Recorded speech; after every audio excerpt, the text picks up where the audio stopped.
Welcome to Read Between the Lines, a book podcast. I am your host, Molly Southgate, and today I'm interviewing. Alice Kaltman. Hi, how are you doing today? Doing really well, really well. It's a beautiful day where I am. So, and since I'm on the East Coast, those days are, going to be numbered soon. So we sort of, it's like soak it in September, sort of. Yeah. You know what? I'm in Chicago and I very much feel that over here. It's beautiful out. I'm like, enjoy it. Don't hold your breath.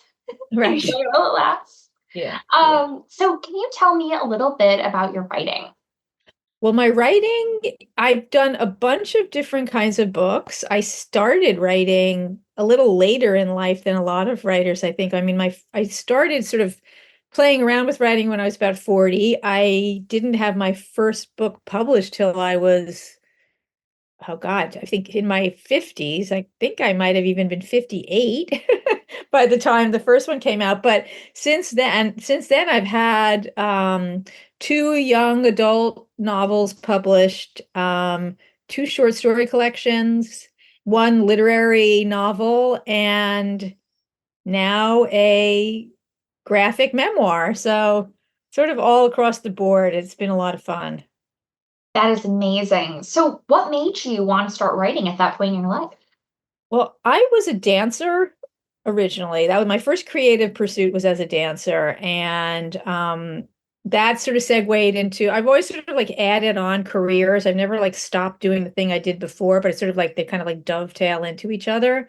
So after that, I became a psychotherapist. And I think the writing thing, I never thought I would ever write. I mean, it was never any kind of aspiration I ever had. And then when I had my daughter, which I think is like sometimes a way that these things happen, I started reading her picture books with her and then reading her middle grade novels with her. And that kind of got me into like, oh, maybe I'll play around with making some picture books. And I did a few of those sort of, which never went anywhere. And then I continued to write sort of through her sort of developmental process. And then at a certain point, that stopped and I decided that I wanted to start writing short stories because I'm a huge short story lover.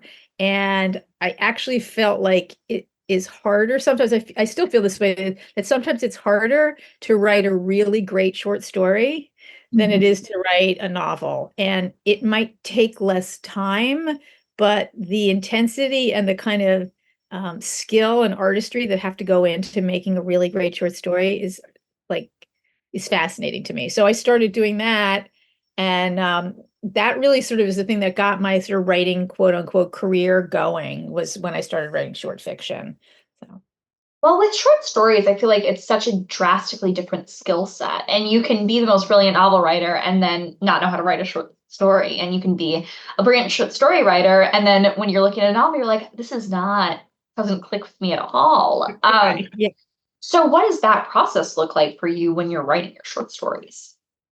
Well, usually I have like, like a germ of an idea from, I don't know, like, life or some silly story that someone told me. And I think, oh, well, that would make a really good short story. And um, sometimes it's just from prompts that I may have gotten in a writing workshop or, a short flash fiction thing that I want to flesh out and make bigger or grander. Most of my stories tend to be uh, sort of, I don't know, people have said they're very kind of character driven, but also kind of strange. Like things don't, they're not sweet. There's usually some kind of, twist and kind of like, oh, not really an altered reality, but something kind of out of the ordinary happens in them. So sometimes I say like what I like to do is take an initial idea for a story and not think about what would happen, but like what could happen. Like what could you really push this into that would make it that much weirder, stranger, more compelling. So that's kind of what makes short story writing interesting to me. That's fascinating. So this new book that you have coming out, your graphic memoir, what was the process like for that? I imagine it would be very different. It's totally different. Like I've always, like I always have kind of been someone who doodles and makes little pictures. And I used to, I've never, again, not just like writing, there was never any kind of thought that I would ever become an artist in any way, shape, or form. And basically, I only have one style that I can do, which is the style that people who read my book will see. And it I hasn't think really most changed. artists only have one style, I will I say. guess it's true, but I always feel like sometimes, like with graphic memoirs and novelists, like they kind of like they'll pick a certain style, and then you'll see something else they've done. It's like, oh, they can actually really make people look like real human beings, even though their graphic characters look kind of like stick figures or something. Me, it's just all the same kind of cartoony style. So what I guess what still happened is like I've always wanted to do something with illustration since I was like 40. Since I played around with the picture books and then like drawing complete those kind of like drawing ideas completely fell by the wayside when I was doing all of my writing of the novels and the short story collection. So but I just like in recent years I just really felt this urge again. And I couldn't figure out what the idea would be that I would use because most of the really great graphic memoirs and graphic novels that are out there that I like tend to be written by people who have had really serious issues that they've confronted or overcome or and I don't my life is sort of relatively boring and it's been pretty like easy. So I'm always like, well, I don't have anything to say about myself that's like that interesting. So it took me a while to kind of hook into what the idea might be for a an adult graphic piece of work. And I came upon this mistakes idea when I was walking with a friend. And it's the first panel actually in the book is of me walking dogs with my friend. And we started talking about like bad decisions we'd made in dating in our 20s. And it just sort of that kind of got me riffed on this idea of mistakes and what constitutes a mistake and what makes a mistake different than a failure and how do different people process their mistakes. Why do some people just be able to be like, well, that was a mistake, but who cares? And other people are sort of hounded by them for their lives. So it kind of got me just on a roll, just thinking, all right, well, what are my mistakes? And Um, I feel like that's something that's very vulnerable to go and talk about and share what some mistakes are that you've made in your life. I mean, as you're saying, everyone processes that differently. And what was that like translating your personal life experience onto the page? It was very weird because yeah, it was really super weird. Not only was it weird to kind of write about my mistakes, but also to draw myself making those mistakes. So it Oh, was like twofold, like really strange. And I started it out by just like kind of just trying to do an inventory chronologically of like mistakes I made as a kid, mistakes I made as a teenager, mistakes I made in different decades of my life. And I had like a huge list of things. So I had to kind of hone it down because I knew I couldn't put them all. I wouldn't be able to, I mean, I could do them all, but it would take me like a lifetime of like I'd have to do Alice's Big Book of Mistakes, volume 2, 3, 4, 5, 6.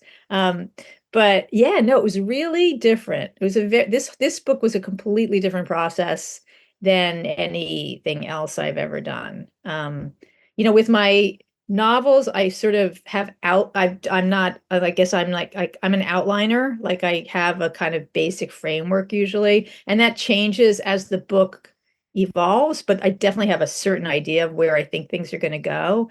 Stories, I start out with that sort of germ of an idea and usually have a beginning, middle, and end idea.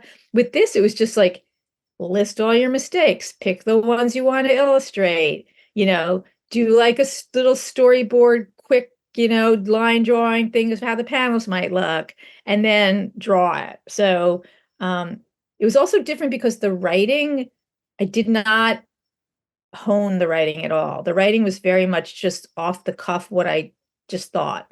And I didn't because it's a book of mistakes, there are mistakes in the writing and some of the sentences are clunky and there's erasures, there's all sorts of stuff in it because I wanted it to just be much more of a spontaneous seeming book. That makes So it feel so raw too. And that like I feel like with a graphic novel, that's the kind of thing that immerses the reader is feeling like you're in it. And there's a different language that you can use in that versus a novel or a short story or I mean, even a graphic novel that is entirely fictional, it's very different.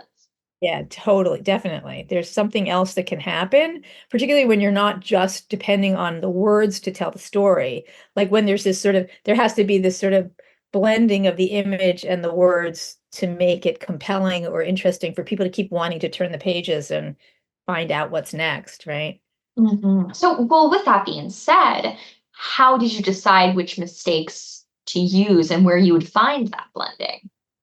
Well, I think I picked ones, I picked ones that were very kind of resonant in my memory, right? So I felt like, um, actually in the beginning, I also remember thinking, there was a one mistake I have that involved riding a bicycle, and I was like, oh my God, drawing bicycles is so difficult. I'm not going to do that. So I sort of picked ones where I was like, I can draw myself like shoving a pebble up my nose, and sort of there there was like kind of a I kind of just went through the list and thought, all right, this one has a good story. This one, and not even like really sort of like a moral at the end of like, did you learn something from making this mistake? Just more, because each of these mistakes have different outcomes and different emotional kind of like sort of residue for me. Um, so I think I just really went for ones I had like the most visceral connection to in my memory. Yeah, absolutely. Do you have a favorite mistake that was featured in the book? I have favorite sort of illustrations in all the like there's like certain illustrations that I'm very proud of and I really love. Um, but in terms of like mistake, I think probably I'd say the pebble, which is the first mistake in the book, because it was such a the idea that that's the first mistake it really is the first mistake I can remember making, that kind of like I felt the mistake I made. And it's a multi-leveled mistake. Like the mistake of putting the pebble up the nose isn't the only mistake in that. I don't want to like give things away because hopefully people will, get the book and read it. But like, there's a friend involved, and kind of exposing the friend in as part of the mistake has really kind of yucky consequences. So it, I think that one, because it was so powerful in my memory, is one of my favorites. So. And I got to draw myself as like a little, like, 5, 6 year old holding a Barbie doll.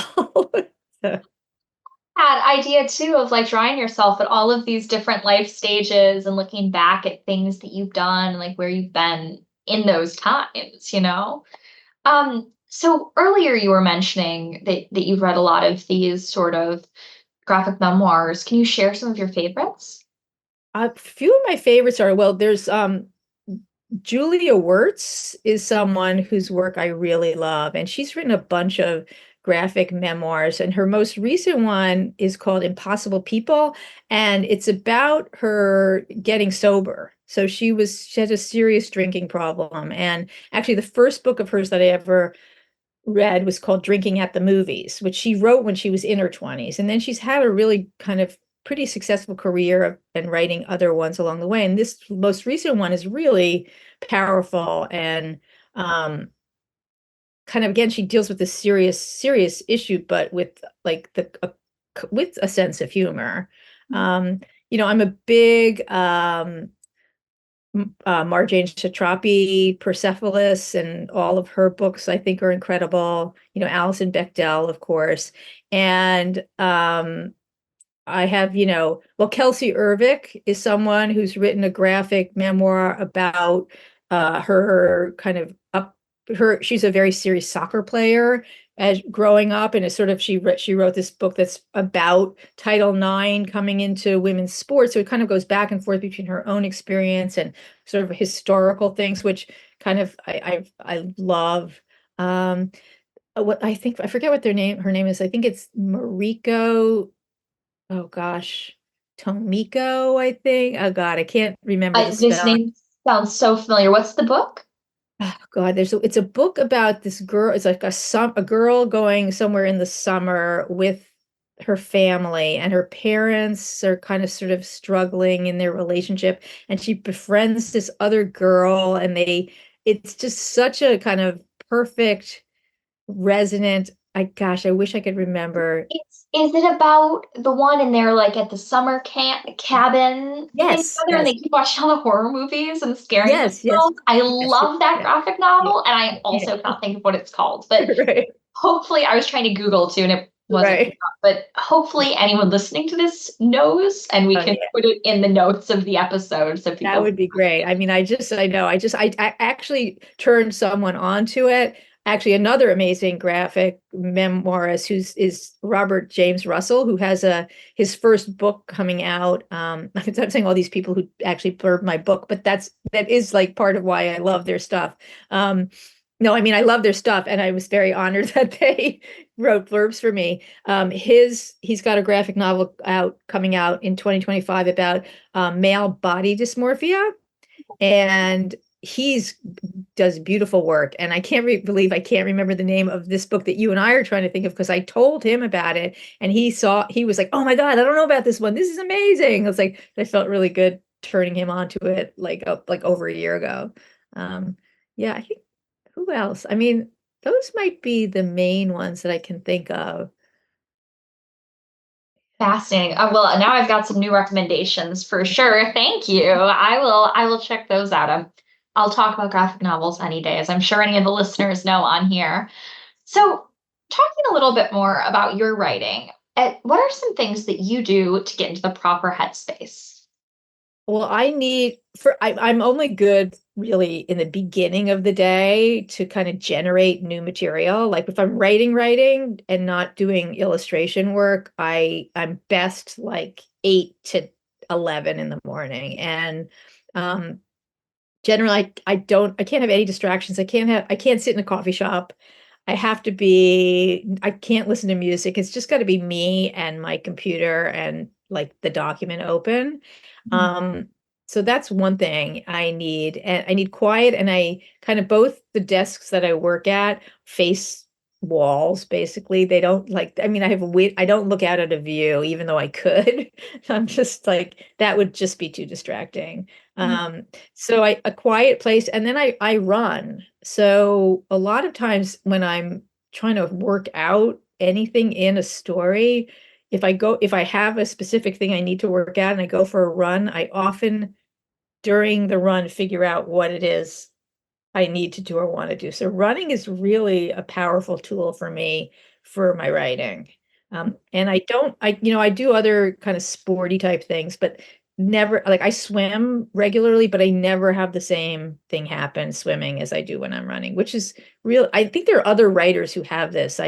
There's like the running thing is very interesting. I have had a lot of authors on that have said that running, it must be something that it releases in your brain or some chemical reaction. I'm not sure, but it does help. It's very interesting. And I know at least two, three other writers who are friends of mine. Ben Tanzer, who's a Chicago guy. He is same thing for him running. Sarah Lipman, who's brilliant writer. She also we talked about this weird phenomenon. It's great. Um, so those are the main things that I need to write. That is so interesting. So, what did your path to publication look like? I know we talked a little bit about how you got started writing and doing that with your work, but the sharing of it, I'd like to hear a little bit more Yeah. about. So, like I said, so my first two books that I finished and wrote but did not get published were the Tantalizing Tale of Grace Minnow, which is a mermaid fantasy, and Wave House, which was this surfer girl novel. They've both since been published by Fitzroy Books. But I had a hell of a time finding publisher for those books. It was like 10 years of really all that, like, oh, we love this bud, oh, we love this bud. And so like I that was at that point where I was like, man, I'm just going to try to write short stories, even though I think it's impossible and I'll never be able to do it. And so I started writing shit. I took a class in how to in short stories, wrote a couple short stories, and then once I had enough stories that had been published in like mostly online journals, a few print journals, I got a publishing deal pretty easily and quickly for Staggerwing, my first collection, actually with Tortoise Books, who's also Chicago based, independent publisher. So once I kind of cracked the code with Staggerwing, then the two young adult novels got picked up, and I've had a really, and since then I've had a couple of my Dogtown, which is my novel, and my other story collection, Almost Deadly, Almost Good, are both published by a press called Word West Press in New York. And I haven't struggled to find publishers for my work because I sort of stopped trying to pursue the big five, or I don't even know what they call it anymore, the big four. It just keeps getting shrinking down, the big publishers, after getting, very close with deals. It's just, to me, it's so much more refreshing also to work with, publishers who really care about what they're doing, and like they're just doing it because they love it, and they only publish work they really love. They're not publishing things because it's good for the market, or they think they're going to sell a ton of them. It's so, it's a great feeling to know that, okay, you might not sell thousands and thousands of books, but the people who are putting their name behind you and the people who buy your books are all people who really want to read it. So it's been really nice. It's been really nice. I think these smaller publishing houses too, it's like exactly what you were just saying, that there's a passion there that's different. And even the ones where it's like a bigger house, but they have the different imprints too, you can find that in there. There's a level of personalization that's really excellent. Yeah, totally. Yeah. So, I mean, I say that, I mean, who knows, if I keep writing, if I'll continue to have, the sort of not, and that hasn't been easy. I mean, I did put in like 15 years or something before anything actually happened, but, it definitely wasn't a quick, here you go, Mm. be published. But there's different processes for everyone, and I feel like so many authors have had a million trunk novels that we don't end up hearing about, or that deal that fell through, or that first one that worked. Like there's a lot that's kind of shrouded Yeah, when you're hearing interviews or just reading the quick bio, for right. sure. Yeah, yeah. So, what is your favorite piece of writing advice? This could be something that you give out, something you've received, heard secondhand, anything. Don't think too hard. Just write, just keep writing, and just the main thing is keeping like the critical voice, like taking whatever critical voice you might have, and like putting really like envisioning it as a entity that you like put outside the door, and like say later, you can come back later when I'm done writing, and tell me how terrible it is what I just did, but like at least I will have written some words without you stopping me. Yeah, I think the self-criticism and finding ways of just writing and not thinking too hard about what you're writing. Um, and also I think for people that I'd also say for people that are sort of further along, to not get bogged down in what is or isn't happening career wise, because people can be really not sometimes paralyzed, sometimes just sort of stymied, and just sometimes just put in a bad mood when they think too much about the rejections they've gotten. And it's just like writing is a lifetime of rejections. It's just like even with my getting my all these books published, every day there's a rejection of some kind for a story or, pitching a, interview with someone. It's just like it's constant, you know. Definitely. And I think that hearing from authors like yourself that are published, like that's the best way to combat that. When you can get down on yourself and go, oh no, I got rejected from all of these places and I don't know what I'm going to do. And hearing from people that are well established that have also had the same experience. Yeah, everyone has. And it's just like, what's next? It's like, okay, well, that sucks and that hurts a little bit. Okay, where else can I send this thing? Like, let me get online and see who else is looking at stories that are 10,000 words long, or, who else might be looking for a, weird novel about aliens. I don't know. It's like just moving forward, moving through it and moving forward. Definitely. So, have you ever had a book that was so good that it like changed the way you write?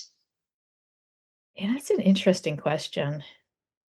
You know what actually has happened recently? So is that I'm I had like a kind of like pretty like sketchy like education. Like I went to this hippie high school and I didn't read all the like books that most people read. And so I've lately in like the last 4 or 5 years, I've been reading like classic books and authors that most people who are literature lovers have read. And so for the first time I read Virginia Woolf, I was like, "Oh my God, like amazing." Like I see what all the fuss is about.